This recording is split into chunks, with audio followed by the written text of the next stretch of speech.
देखावे ज्या ठिकाणी देखावे करणार आहेत त्यांना 2 किंवा 3 दिवसाचा मुदत द्यावा. कारण काय एक तरी आपण उशिरा देतोय. दुसरी सूचना महापालिकेच्या संदर्भात आहे. गणेश विसर्जन सुद्धा आहे, त्याचबरोबर पैगंबर जयंती सुद्धा आहे. महानगरपालिका मोकाट कुत्रे जे रस्त्यावर फिरतात त्या संदर्भात साहेब काहीच कारवाई करत नाही.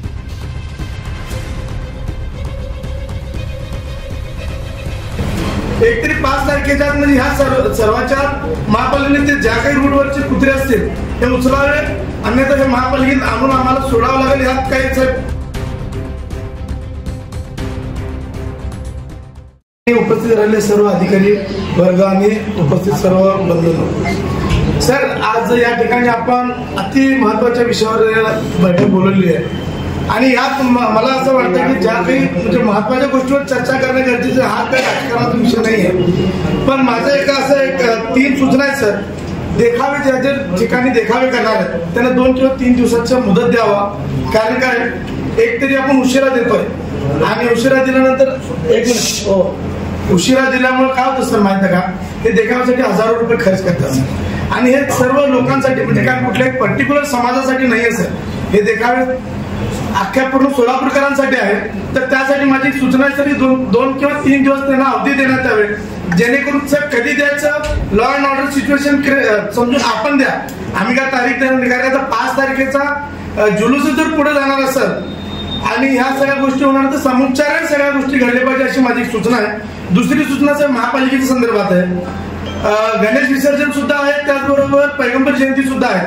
महानगरपालिका मोकाट कुत्रे जे रस्त्यावर फिरतात त्या संदर्भात साहेब काहीच कारवाई करत नाही. एकतरी 5 तारखेच्या म्हणजे ह्या सर्वांच्या महापालिकेने ते ज्या काही रूटवरचे कुत्रे असतील ते उचलावे, अन्यथा हे महापालिकेत आणून आम्हाला सोडावं लागेल. ह्यात काही साहेब अडचण खूप जास्ती आहे. आणि तिसरी गोष्ट रस्त्याचा सुद्धा साहेब विषय तसाच आहे.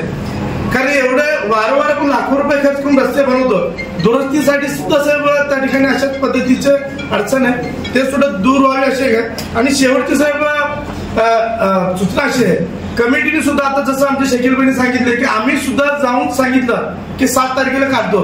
साहेब होतं का माहिती का अडचण काय निर्माण व्हावी, हे स्वतः 4-5 लोक ठरवून येऊन सांगतात की 7 तारखेला काढतो, 8 तारखेला काढतो, 10 तारखेला काढतो. तर हा समाजाचा विषय असतो, हा धार्मिक विषय सर, हा भावनिक विषय, हा भावनिक विषय. सर्वांची सूचना घेऊन व्यवस्थित केला, पोलीस खाते का आपलं सहकार्य करायला तयार आहे. लॉ अँड ऑर्डरचं सिच्युएशन सोडलं तर बाकीचे कुठे पोलिसांचा अर्थात नाही. पण अशा पद्धतीने जर काम केलं तर मला वाटतं चांगल्या पद्धतीने समाज देश घडल. नाहीतरी अशा किरकोळ गोष्टीसाठी इथं येऊन सर सुद्धा राजकीय वाद प्रतिवाद करण्यासाठी हा काय प्लॅटफॉर्म नाही, एवढंच सांगतो. आणि पुन्हा एकदा आपण जे ठरवलं साहेब तारीख 7 असेल 8 असेल लॉ अँड ऑर्डर सिच्युएशन बघून त्या पद्धतीने सर्वांनी ऐकून त्या ठिकाणी काम करावं एवढी माझी